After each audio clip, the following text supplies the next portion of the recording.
Mike Kelley, John Hancock sitting in for Charlie Brennan. Charlie will be back with you on Monday.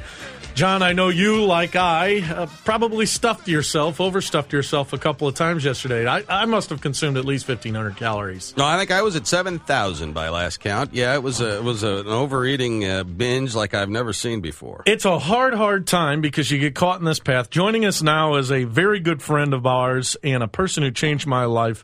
His name is Charles DAngelos. He's the local weight loss coach and the author of a new book, Think and Grow Thin. Charles, welcome to KMOX. Hey, good to see you, Mike. Good to see you, John. Glad to see you, sir. I don't know if I'm in the right studio. One says 1,500 calories. I'm hoping you're meaning in a whole day, Michael. See, this is the problem when you bring in your weight loss.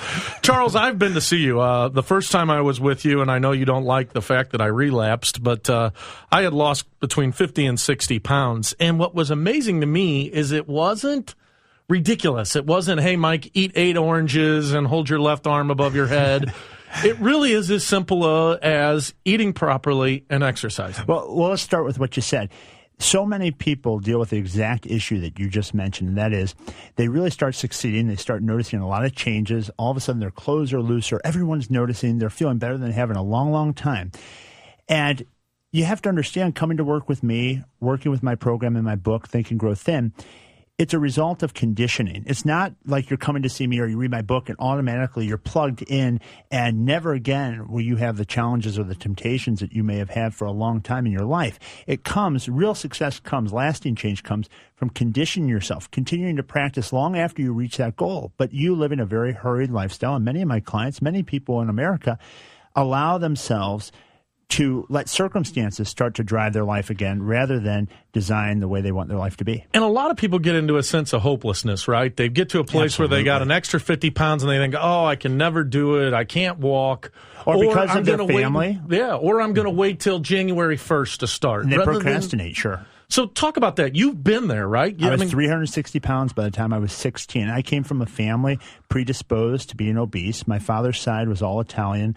Many of them had cardiovascular illnesses. Many of them had diabetes. So I saw my future. I could have very well bought into the idea that I was destined to be that way because so many people in my family had struggled with it for so long. Not to mention my mother's side, while they didn't struggle with obesity and that type of food addiction issue, they struggled with their own addictions, I should say, with alcoholism and other issues. So all of us, all humans have the same needs, the same issues, and we all have our stories. I think mine's as sad as the next, in that I grew up, I was bullied, made fun of, and I think much of my conviction to help people overcome their issues stems from knowing personally the pain that people are in, feeling stuck in a place they hate, and not knowing the way out. And I came to find at a very young age that if all these exercise DVDs, if all these diet plans really were what they claimed to be and could do what they claimed to do, we wouldn't see what we see in the airports. We wouldn't see what we see in the streets. I think something's been missing, and that's why I wrote the book. It's hard. People get a picture of you. They go to your website, which is what? It's charlesdeangelo.com. And they'll look at you now like I do, and I think, good gosh, this guy looks like Rambo. But you've been there, right? And it's something that everyone can do, no matter how bad your situation is. If you make that mental decision that I'm not going to do this anymore. You just hit it. So many people go at it. I kind of look at it as like a 3-legged stool, right? You have one leg being the diet, and so many people this time of year, come January, they're looking for the new diet craze. I mean, what's going to be the next thing? Whether it's this fad or if it's this new DVD or whatever. The reality is this. The diet alone is not going to change your life. The exercise alone is not going to change your life. Both are vital components of the stool. They hold the stool up in a way. But I think the glue that holds it all together, and really the third leg and what's been missing in everything else that's out there, is the mindset, the control center. How do you learn so that once you reach your goal, as you did, how do you condition yourself so that eating the right way and exercising is actually something you find pleasurable, rather than saying, okay, now that I'm here, I can have whatever the heck I want, and I don't have to exercise so much. And so many people through their lives have conditioned themselves to associate pain to healthy eating, associate pain to exercise. And my book strives to teach people how to really master their mindset so that once they attain their goal, it gives a step-by-step guide. Here's what to eat. Here's when to eat. Just like when you and I work together, I tell you what time to eat, what foods you're going to eat, what you're going to do with your exercise. Everything that I teach a client is in this book. But at the same time, the other component that people get is the accountability and learning how to think about foods in the right way, learning how to think about exercise in the right way, because it's very easy in our Western culture to find food pleasurable. Let's dispel a couple of myths. Sure. Charles, I'm only eating 800 calories a day because I don't eat breakfast. Now, one thing that you have to do when you're trying to correct yourself, and I talk about this at length in the book, is you need to get on a pattern of eating. And that needs to start with breakfast, because you and I both know that you have to get your metabolism going right when you wake up in the morning.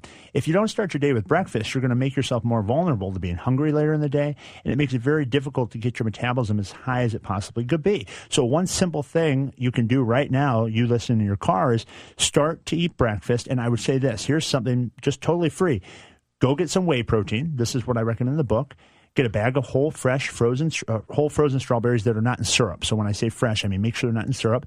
There's something out called Barlean's flaxseed oil, right? Yep. You blend that together. You add your protein, whatever whey protein that is. Have that for breakfast, and that's a great way to start your day. And then structure your day so you're eating about every 3 hours. Do that alongside of some cardio, and make the food choices things you actually don't despise, so it's not something you're finding painful to do. And there's a surefire way to get on the right track. But breakfast is the most important part. You have to start that fire in the morning, and it's simple. It's something you can do in your car. You can drink it when you're on your way to work. Well, I don't know about you, but I want to be careful if you're eating and you're driving. Be careful there. But I would say that you want to make sure you're having breakfast every day. I think everything works together, and having breakfast alone isn't going to make a person thinner. But if they start with breakfast, they have to start with breakfast. You need to make sure you're also having your meals about every 3 hours or so, and making sure they're really lean protein sources, complex carbs, lots of fruits, lots of veggies, making sure you're keeping a real balanced diet, and you got to couple that with the exercise. Second myth, people say, oh, well, I can't do it because I'll have to starve myself. It's not the case. I have plenty of food. In fact, most people that come to see me, or people that follow the program that's in the book, say they're eating more now that they're on my program than they ever have before. So the idea is you want to make sure that you're following a program, whether it be mine or the one that I've wrote for the book, which is a little bit more liberal so it could meet the needs of the general populace, and you choose the foods that you enjoy. Now, the real big secret, I believe, Michael, lies in the mindset piece to make sure that you're being consistent and choosing foods to eat every single day, so you take the planning part out of it. So everything that you need to do is thought of way in advance, so that every day you're not confronted with the idea of what am I going to eat, when am I going to eat, but it's all thoughtful and planned out beforehand. And that really, I believe, is one thing that separates my book and my work from everyone else's. People are listening to us right now, Charles, and they want to learn more about your new book, Think and Grow Thin. Where can they get information on your book? They can go to TAGTbook.com. That stands for thinkandgrowthinbook.com. Or they can go to my website, where there's literally dozens and dozens of videos and tons of success stories of people that have lost 50, 100, 200 pounds. It's charlesdangelo.com. And the success stories are names that people will know, regardless of what you think of her politics. Senator McCaskill has publicly said she's lost a lot of weight with you, Charles. I can say this. I never discuss clients because I keep confidentiality, but if a client publicly acknowledges me, I'll reinforce what she said. She's lost 50 pounds. She is a client of mine.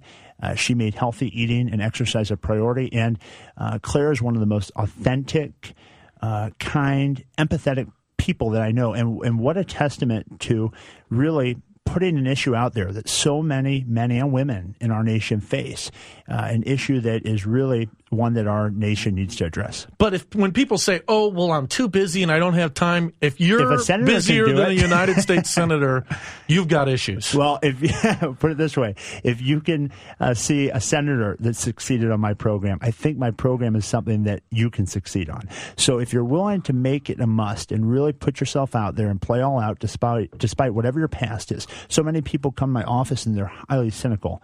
They come in and they say, well, what can your program do for me? And I look at them, I smile, I say, absolutely nothing, unless you're going to make it work. You've got to make the decision that you're going to enact the changes that I put forth. And I put it very, very straightforward. Here's what to do. Here's when to do it. Here's how to do it.